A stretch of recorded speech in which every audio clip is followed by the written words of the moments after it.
Om Swastiastu, saya Nimade Sukirnayanti Ari Putri, calon guru penggerak Angkatan 4 Kabupaten Badung, akan menampilkan video aksi nyata terkait pembelajaran berdiferensiasi terintegrasi dengan pembelajaran sosial emosional di kelas 6 SD nomor 5 Kuta. Om Swastiastu. Om Swastiastu. Selamat pagi anak-anak. Pagi Bu. Bagaimana kabarnya hari ini? Baik Bu. Ya, Ibu senang dengarnya. Walaupun anak-anak belajarnya secara ketemuannya terbatas, tapi tetap semangat. Ya, kemudian perasaan kalian hari ini? Senang. Nah, tapi kalian ingin menuliskan, tidak semua jawabannya senang. Anak-anak jujur, bagaimana perasaan kalian hari ini? Anak-anak tulis di kertas yang dibagikan. Ya, jadi anak-anak bisa menuliskan di sini perasaannya, nanti anak-anak tempel di depan.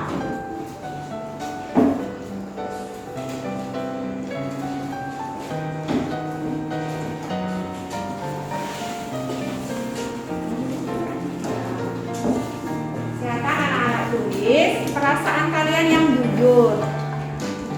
Jujur, apa yang anak-anak rasakan? Ibu berikan waktu 1 menit menuliskan.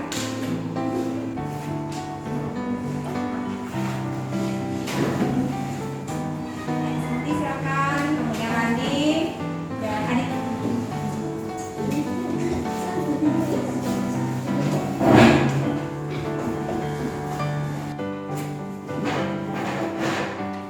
Dilanjutkan Novi, Norma dan Seta.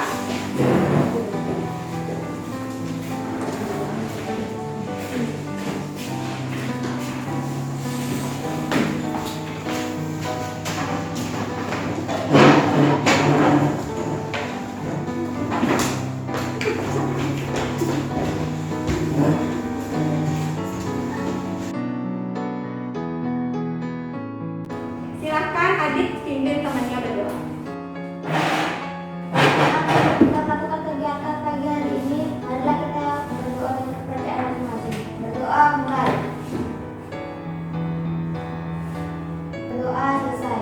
Ya, terima kasih Adik ya. Berdoa adalah salah satu wujud apa Nana? Syukur. Ya, kita bersyukur kepada Tuhan dan memohon agar kita selalu dalam keadaan sehat dan selamat. Sebelum masuk ke tujuan, tuliskan satu kata dari gambar yang ada di depan.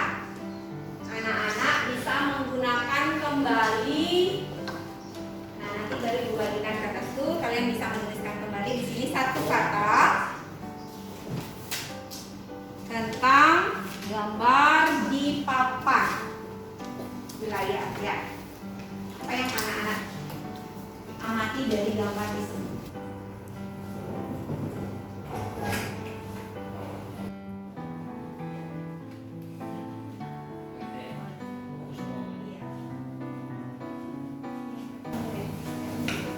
Tidak.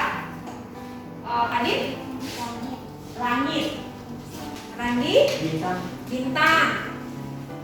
Adi? Bintang. Bintang. Sama. Nova? Malam. Malam. Siti? Langit. Santi? Keren. Novi? Bulan. Angkasa. Indah. Ya semua ya. Jadi banyak sekali memang berbeda-beda jawaban kalian. Tidak apa. Ya, karena kita menilai sesuatu itu tidak harus sama dengan orang lain. Tergantung kita melihatnya apa, tapi tidak ada benar dan salah di sini. Betul tadi ada bulan. Ya, ada langit. Dan itu kalau bulan itu tampak kapan? Malam. Betul juga malam hari. Ada bintang. Kenapa dia bilang indah? Karena itu adalah anugerah Tuhan. Tujuan pembelajaran, kita baca dulu kesepakatan kelas. Silakan Nova baca kesepakatan kelas kita supaya dalam pembelajaran semuanya tertib sesuai dengan keyakinan yang sudah kita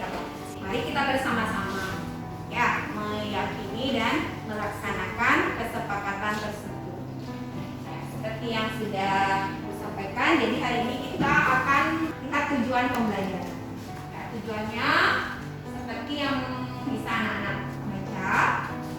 Jadi hari ini kita akan belajar tentang karakteristik benda atau sistem tata surya. Jadi apa saja nanti ada dalam tata surya itu kita cari karakteristiknya atau ciri-cirinya. Jadi anak-anak bisa nanti menyusun kembali urutan sistem tata surya. Anak-anak kan membawa HP. Ya, anak-anak membawa HP. Jadi di sini ada 1, 2, 3, 4, 5. Nova ada 5 kelompok. Jadi 1, 2, 3, 4, 5. Jadi setiap kelompok ibu akan tugaskan mencari satu karakteristik dari 8 planet. Ya, 8 planet yang ada dalam tata surya kita. Jadi anak-anak bebas menentukan nama kelompok kalian dari 8 planet tersebut. Kalian ingin menjadi kelompok bumi misalnya, kalian tulis di atas itu kelompok bumi. Ya, jadi ibu tidak akan menunjuk ini bumi dan lain sebagainya, kalian sendiri yang menentukan. Kalau ternyata sama kelompoknya nggak apa-apa, bebas, karena ini sesuai dengan minat kalian. Kalian ingin memakai nama yang mana itu bebas. Ya, bebas. Dari 8 planet, ibu coba nanti menayangkan sambil anak-anak tulis dulu, diskusikan dengan temannya. Mulai dari planet yang terdekat dengan matahari adalah Merkurius.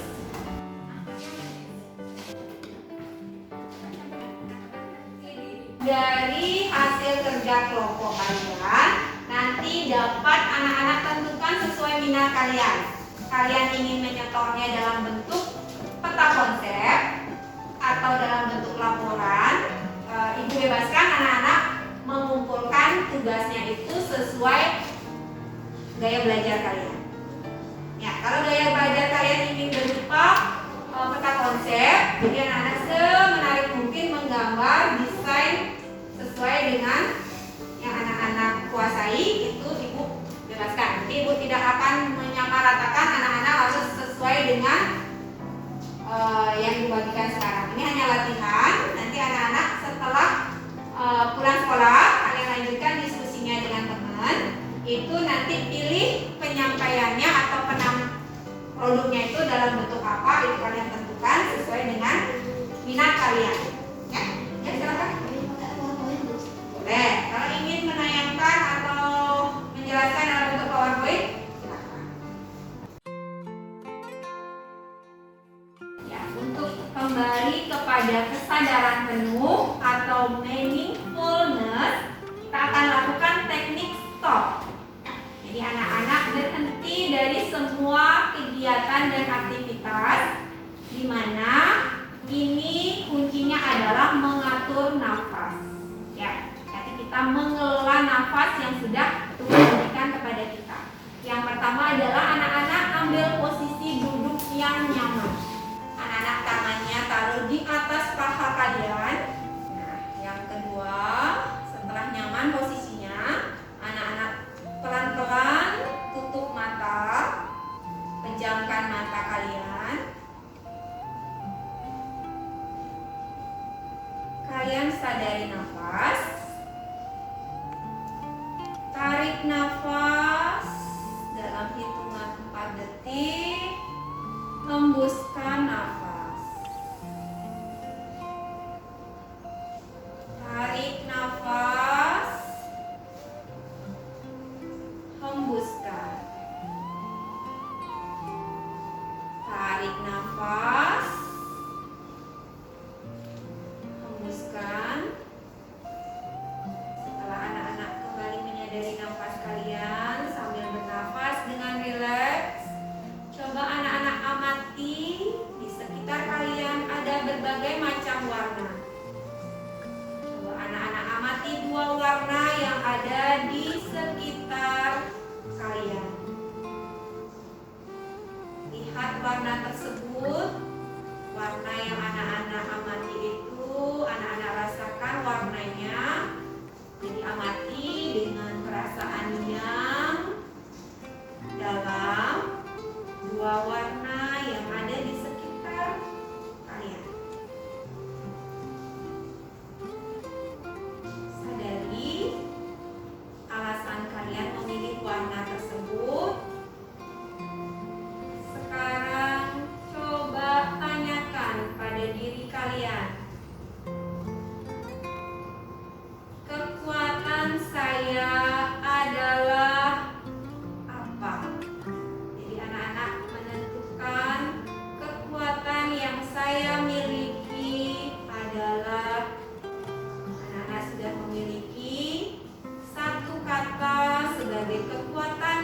kalian. Ucapkan dalam hati kalian. Terakhir, kita ucapkan terima kasih kepada Tuhan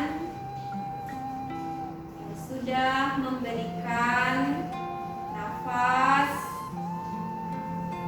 sudah memberikan anugerah kepada kita. Kita ucapkan terima kasih kepada orang-orang yang sudah berbuat baik kepada diri kita. Dalam hati kalian katakan terima kasih. Secara perlahan, anak-anak kembali ke kesadaran kalian. Buka mata kalian perlahan dan sambil tersenyum. Ya, jadi kita sudah melakukan yang namanya teknik stop. Kita akan melakukan refleksi pembelajaran. Ada 3 pertanyaan. Setelah mengetahui tentang bumi dan angkasa luar, bagaimana kalian bersikap terhadap Sang Pencipta? Ya, apa yang harus kalian lakukan atau wujud nyata apa yang bisa kalian lakukan sebagai bentuk sikap kalian terhadap Tuhan? 1. Berterima kasih kepada Tuhan Yang Maha Esa. 2. Pengetahuan. Pengetahuan. Ya, terima kasih Nova. Ada yang lain? Nomor 1, puji syukur. Nomor 2, sangat penting. Nomor 3, mengetahui substrat tentang kata kimia. Keteraturan itu adalah hal penting. Mengapa? Jadi kalau kita sudah dalam kehidupan juga, kalau anak-anak sudah teratur, maka kehidupan akan menjadi damai. Jadi tidak ada halangan, hambatan atau rintangan yang dihadapi jika segala sesuatunya sudah kita lakukan dengan keteraturan. Manfaat yang kita dapat dari belajar tentang sistem tata surya, jadi anak-anak tahu bahwa dalam tata surya itu pun juga sudah ada keteraturan. Planet saja bisa teratur, dia berputar pada orbitnya. Anak-anak juga bisa meniru dari sifat-sifat planet tersebut. Jadi kalau anak-anak punya tanggung jawab, laksanakan sesuai dengan tugas kalian. Ya, itu bisa kalian petik sebagai pesan dari apa yang kita pelajari, manfaatnya apa. Ya, untuk itu mari kita tutup pembelajaran hari ini. Seperti jawaban nomor 1 adalah sebagai wujud terima kasih kepada Tuhan sudah menciptakan alam ini. Mari kita jaga bersama. Alam ini adalah tanggung jawab kita untuk menjaga bumi tempat kita tinggal. Dengan salah satunya adalah mengurangi penggunaan sampah plastik. Ya, anak-anak sudah mengolah kemarin sampah plastik menjadi benda yang bisa bermanfaat. Salah satunya tempat bunga. Ya, jadi vas bunga yang bisa semenarik, sekreatif mungkin anak-anak. Untuk itu kita akan tutup pembelajaran dengan doa sebagai wujud syukur. Silakan Lorna pimpin teman-temannya berdoa. Teman-teman, sebelum kita mulai pelajaran hari ini, mari kita berdoa supaya dapat masing-masing.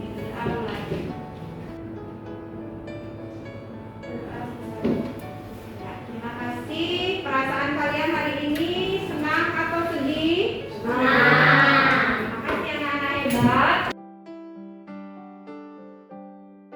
Perasaan saya saat merencanakan dan melaksanakan pembelajaran berdiferensiasi yang berorientasi juga dengan pembelajaran sosial emosional adalah sangat antusias.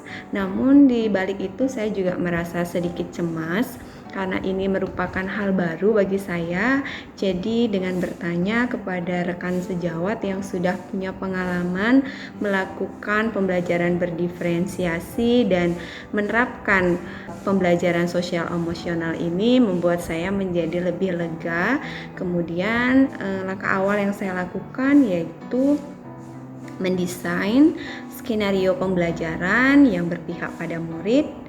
yang dapat mengakomodasi kebutuhan belajar murid meliputi diferensiasi konten, di mana saya saat pembelajaran menggunakan PowerPoint sebagai media secara visual karena gaya belajar sebagian besar murid saya adalah visual. Kemudian diferensiasi proses di sini saya lakukan dengan membentuk kelompok-kelompok belajar bagi murid sesuai dengan kemampuan mereka. Untuk diferensiasi proses ini kendala yang dihadapi karena dalam suasana pembelajaran masih terbatas, jadi kelompoknya belum efektif mengerjakan tugas berupa proyek yang akan nanti mereka kumpulkan sebagai penugasan. Untuk diferensiasi produk, saya memberi kebebasan kepada murid sesuai dengan minat mereka. Bisa dilihat mereka yang secara visual gaya belajarnya akan mengumpulkan tugas berupa PowerPoint atau peta konsep. Penerapan pembelajaran sosial emosional di kelas pada dasarnya sudah kita lakukan dengan membiasakan anak-anak berdoa sebelum memulai kegiatan dan mengakhiri kegiatan. Nah, di sini hal baru yang saya terapkan yaitu melakukan teknik stop sebagai bentuk pengelolaan diri. Selain melatih empati, anak-anak bisa mengelola emosi mereka saat menghadapi situasi yang kurang nyaman. Pengalaman yang saya peroleh saat melaksanakan pembelajaran berdiferensiasi yang berorientasi juga pada pembelajaran sosial emosional adalah sangat kagum dengan dukungan murid serta rekan sejawat. Di sini murid juga antusias mengikuti pembelajaran yang sudah saya arahkan sesuai dengan skenario yang sudah saya rancang. Pembelajaran berdiferensiasi sangat penting untuk kita terapkan karena ini dapat mengakomodasi kebutuhan belajar murid. Tantangan tentu ada. Jadi, kedepannya saya akan membuat rencana perbaikan. Adapun rencana perbaikan yang akan saya lakukan dalam penerapan pembelajaran berdiferensiasi berorientasi pembelajaran sosial emosional adalah yang pertama, saya akan lebih peka terhadap kebutuhan belajar murid sehingga skenario pembelajaran yang saya rancang dapat mengakomodasi seluruh kebutuhan belajar murid. Yang kedua, saya akan menerapkan beberapa teknik kesadaran sosial emosional yang lain sehingga murid akan lebih banyak memiliki pilihan dalam mengelola baik itu emosi, kesadaran diri, meningkatkan rasa empati, membangun relasi serta membuat keputusan yang bertanggung jawab. Yang ketiga, saya akan meminta umpan balik dari murid dan rekan sejawat terkait proses pembelajaran yang sudah saya terapkan. Demikian refleksi dari saya. Semoga apa yang sudah saya lakukan dapat bermanfaat dan tentunya hal-hal yang perlu saya perbaiki menjadi refleksi bagi diri saya. Terima kasih.